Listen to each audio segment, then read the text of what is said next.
개인이 어떤 개인인가, 판사 개인이 어떤 개인인가, 그런 개인이 그 전체에 속해 있는가만이 중요한 것 같지는 않습니다. 그리고 아까 이제 실천하려고 하시는 뭐 지역 분권이라든가 이런 그런 개념도 굉장히 중요하긴 하지만 지금 국민들 입장에서 보면 사법부가 세상이 변하는데 유일하게 변하지 않는 집단으로서 본인들의 권위의식이나 엘리트의식 그리고 그 국민의 법감정 이런 것들을 전혀 고려하지 않은 안하무인적인 이런 판결들 이런 부분들을 개선할 수 있는 제도나 문화 이런 것들을 전혀 만들어내지 않고 있는 생산하지 않고 있는 그런 집단으로서의 문제가 저는 굉장히 크다고 생각합니다.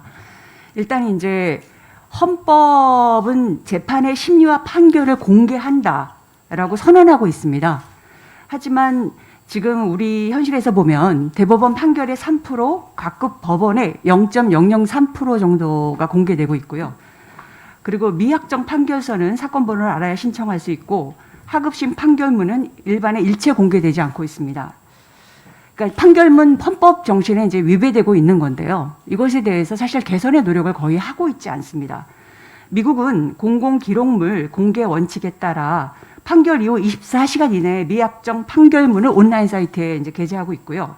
영국, 네덜란드 등은 미확정 판결문을 포함 일주일 이내 모두 공개해야 한다고 합니다.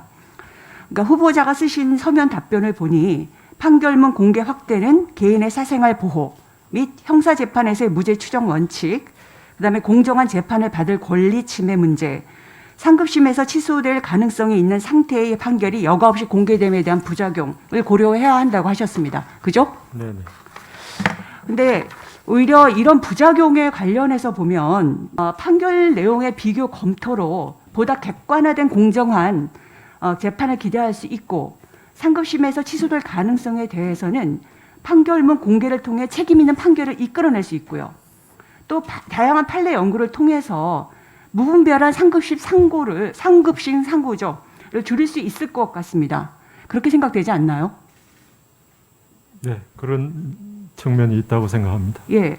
근데 사실은 법원이 판결문 공개 확대에 미온적인 거는 이 투명하게 공개되는 것에 대한 부담감, 두려움 때문이 아닌가라는 생각을 할 수밖에 없습니다. 이 이제 고위 법관 출신 변호사들의 편의를 봐주는 전관 예우 이런 것들이 낱낱이 공개되는 것에 대한 두려움 이런 게 있지 않을까라는 의심을 할 수밖에 없고요. 그리고 국민이 더 많이 아는 것에 대한 두려움 그리고 사법부의 기득권과 권력이 위협받을 수 있다는 생각 정보를 독점하여 우월적 지위를 유지하겠다는 광고한 권위의식 엘리트 의식이 이 공개하지 않는 것에 대한 진짜 이유가 아닐까라는 그런 생각이 있습니다. 그러니까 판사가 재판정에 들어서면 모두가 일어나서 이제 경의를 표하고 호칭도 현명하신 재판장님, 존경하는 재판장님이 경애가 다 이제 호칭을 쓰는데 왜 그러는 걸까요? 그러니까 사인으로서는 누구도 판단할 수 없는 인간 존엄에 대해 판단하고 판결할 권리를 위임한 것에 대한 인정과 존중의 표현입니다. 하지만 그것이 국민을 업신여기고 우월감을 표시하는 권리로 착각되는 판사들이 있습니다. 뭐 고압적 원행도 여전하고요. 근데 이거에 대해서 이제 후보자는 서면 답변에서 바람직한 법정 원행과 관련한 교육, 신규 임용 법관에 대한 인성평가, 법관 윤리교육 강화만 말씀하셨는데 저는 교육만으로는 정말 부족하다고 생각합니다. 이제 앞에 공개도 이제 제도 개선과 관련한 건데요. 사법부 조직 내에서 재판장의 서열 문화, 과도한 권위가 개선되어야 되지 않을까요?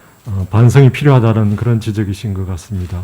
그 부분에 대해서 사법부 내 구성원들이 충분히 의원님이 지적에 대해서 고려를 해야 된다고 생각하고 있습니다. 예, 사실 이게 뭐 재판장이 권위를 내려놓는 회의 사례들은 많이 있는데요. 그러니까 독일과 프랑스는 법관과 참심원 이게 이제 임명된 그러니까 이제 기간이 있는 이제 배심원이죠. 나란히 앉아 재판을 진행하고요. 스웨덴에 더 나아가서 원고석, 피고석도 판사석과 층을 나누지 않고 같은 층에 앉아서 나란히 앉아 재판을 진행합니다.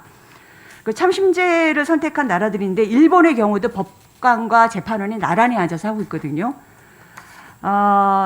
여기에서 이제 우리가 이 사법부의 권위를 누가 만들어주는가에 대한 부분에 대해서 이 오해와 이 문화적인 어떤 악행이라고 하는 문제들을 얘기할 수 있는데 저는 그 단적인 예가 8.15 광화문 집회 허가합니다. 이때 이 중요한 결정을 내리는데 이 감염병 전문가의 자문도 구하지 않았습니다. 그리고 저희 이제 이 전 국민이 또 그 공부를 가졌던 사건이 있었죠. 그러니까 웰컴 투 비디오 운영자인 손종우에 대한 미국 송환 거부, 기체 성폭력을 비롯한 각종 이제 성폭력 범죄에서 관도한 형량에 이르기까지 이 판사들이 국민의 상식보다도 못한 이 범죄들의 피해 심각성을 이해하지 못하는 이유가 뭘까요? 판사들이 범죄의 최소한의 심각성을 정보를 얻기 위한 겸손함도 없고, 그 다음에 국민들이 전반적으로 원하고 있던 지스타 성범죄에 대한 사회적 공분이 그렇게 크고, 사회적 명분도 큰데 거기에 전혀 응하지 않고 있는 이런 판결들이 계속 나오고 있거든요. 무엇이 원인이라고 생각하십니까?